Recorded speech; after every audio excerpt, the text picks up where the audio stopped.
All right, so it's that time of year that it's time to get all your rods and reels ready for the upcoming season. Here in Utah, ice is just starting to come off a couple of the local lakes close to me. The main lake I fish, Strawberry, we still probably have about another month to 6 weeks. So one of the things that I do every year is I switch out the line on my reels. My favorite reels that I use are these Lexa 100s by Daiwa. I've had really good luck with these. They're a line counter reel, one of my favorites. I've tried lots of different types and this one is my favorite.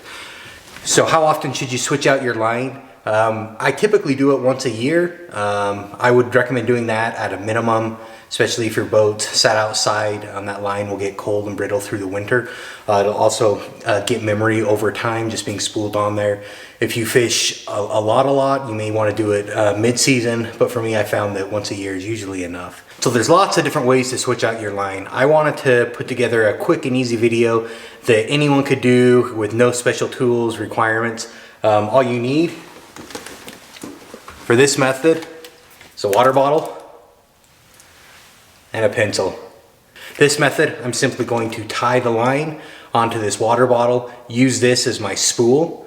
It's bigger than something like a pencil, so it'll quickly take all the line off. You'll just wrap it all around here. If I was doing several reels in a row, I usually do pull out the drill, but this is a quick and easy way to do it. Say you're out on the lake and you need to do it spur of the moment because you've got some bad line. You can do this literally for anywhere. So the line that I'm gonna re-spool with, it's by P-Line. It's a 10-pound test. You can get that to focus. There we go. It's by P-Line. It's a 10-pound test. It's a copolymer line. It's called P-Line CCX. And I really like this line. It's kind of a mix between a monofilament and a fluorocarbon. I've had really good luck. I either run it in 8 or 10-pound tests. I'm gonna run 10-pound tests this season. That's what I ran last season, had really good luck with it. So the first thing you wanna do is secure your rod somewhere. So I'm on the boat in the garage. I'm just going to stick it in one of my downrigger pole holders. And that's gonna be how I'm gonna do today. If you had someone else with you, you could have them hold the line, you could hold the line. You can do this as a one-person or a two-person job. If you're out on the lake by yourself, use your pole holder. It's a great way to do it, quick and easy. Just gonna cut off our old lure that we have on there.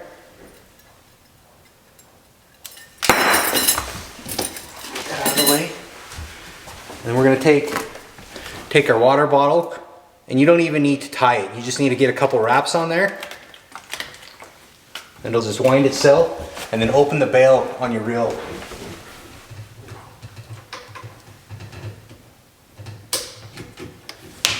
The bail on the reel, and just simply reel.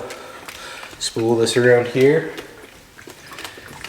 and it actually comes off fairly quick. Let's see how long. Like I said, I normally would use a drill for this, and I just put a pencil in the drill and spin it. But if you don't have a drill with you, if you're out on the lake, this is a really easy way to do it.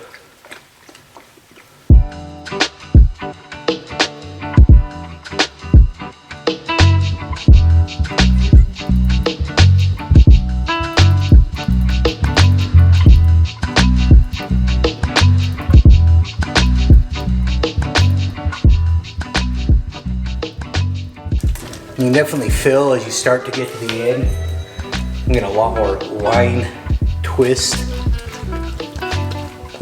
Definitely tell this line it's time to be replaced.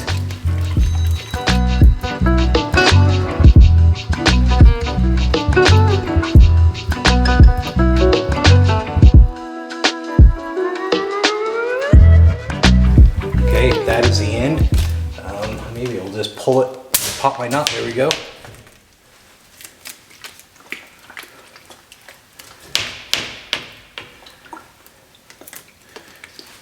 There we go, that's all my old line. Definitely easier doing it with a drill, but that definitely works in a pinch. So the next thing I'm going to do is take my line and spool it through the eyelets of my pole. all the way down to my reel and tie it onto the reel. The knot I use is just an overhand knot. I just tie it on a couple times. What I do is I just stick a pencil through the reel. And then you might have to get a little bit creative on where, if you're doing this by yourself, where you can stick your reel to secure it. Really, if I'm doing it inside my house, a lot of times I'll do it between like 2 chairs. That seems to work pretty good, or even between 2 cardboard boxes. If someone else is around, you can have them hold it. That works really well. On the boat, I'm gonna try something that I haven't done before. I've got a little compartment in the back of my boat, so I'm just gonna let it lightly rest there and see if that will hold it in place good enough to make this work.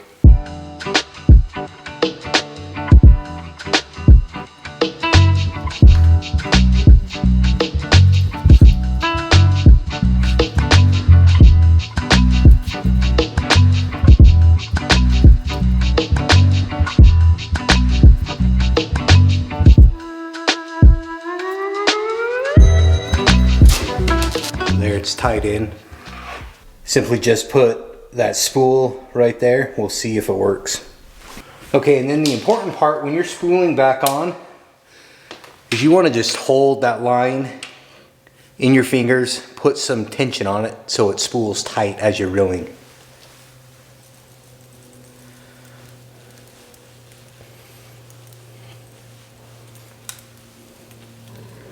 And as long as I keep that tip right next to where that spool is, it should keep it in place fairly well. Also, as far as how much line I'm putting on, I pulled off on the line counter, it was 300 feet, so I'm going to put that same amount back on with 10-pound test. Using a lighter test, you would put more line.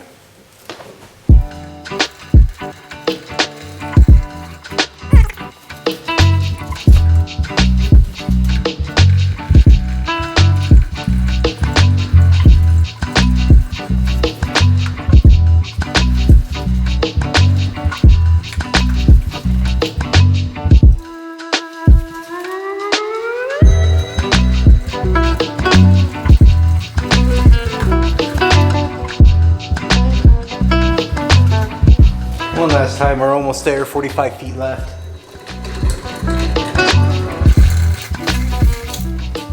Okay, we are done.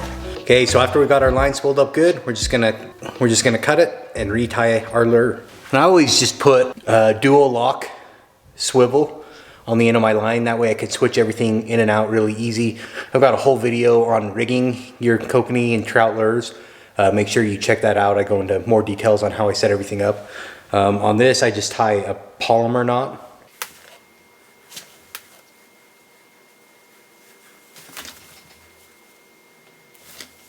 Trim that tag line. And ready to just hook up my lure. There we go, that pull's done. All spooled up with new line. Ready for another year. All right, so I just got done recording how to re-spool using only a water bottle and a pencil. I'll admit it would work in a pinch. It's not my preferred method, especially after doing it with that water bottle. It took a little bit longer than I remember doing it last time. So if you're out on the water and you need something to get it done in a pinch, that's one method. I'm gonna show you now real quick how I typically do it with a drill. So all I'll do is I'll take my drill, put a pencil in the chuck, and then we're gonna do exactly like we did last time. Just cut the lure off.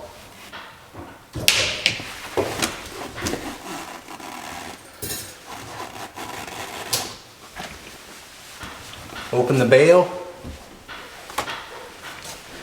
We're just gonna get a couple wraps on this.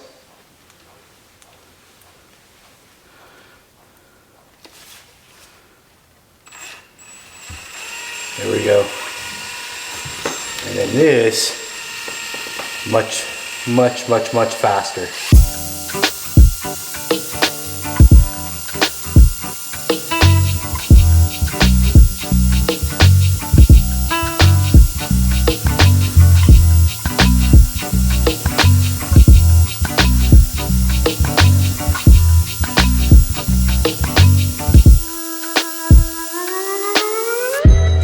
Done. And give it a little yank to pop the knot on the end. There we go. Here's all my line. Got a helper now. I'm just going to have them hold this spool with a pencil through it.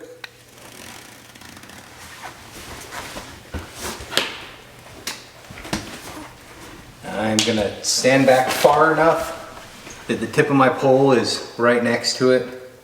And then really the most important thing is just to hold that line to keep tension as you're reeling it. You want to keep it nice and tight. And again, on this reel, we're going to put between 300 and 350 feet of line on.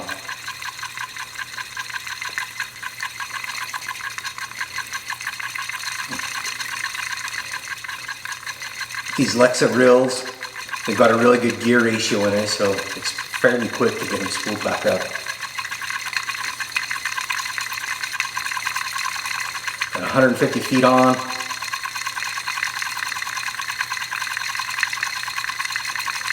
$200.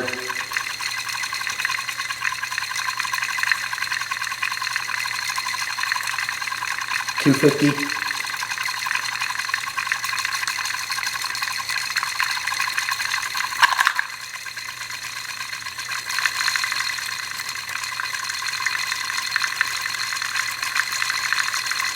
There we go, 350 feet, just like that. Okay, then we'll just simply cut the line, again using a duo snap lock.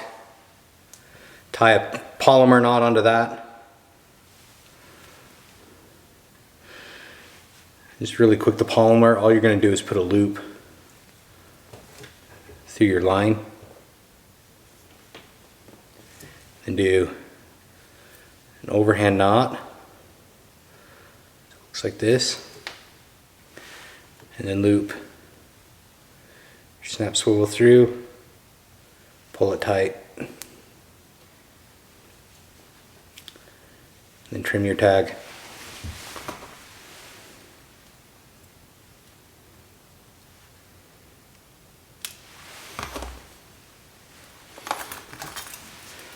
We'll hook back up our lure. Got another pole re-spooled, ready to go. Method with the drill, definitely much easier, quicker. The other method does work in a pinch though. So hope you've enjoyed this. I'll have links to all the products that I use, the line, also link the reel and my preferred pole that I'm using, which is it's a Velocity Ninja series is the one that I'm using. Really enjoy the combo of the Velocity rod with these Daiwa reels, the Lexa 100s. Thanks for watching.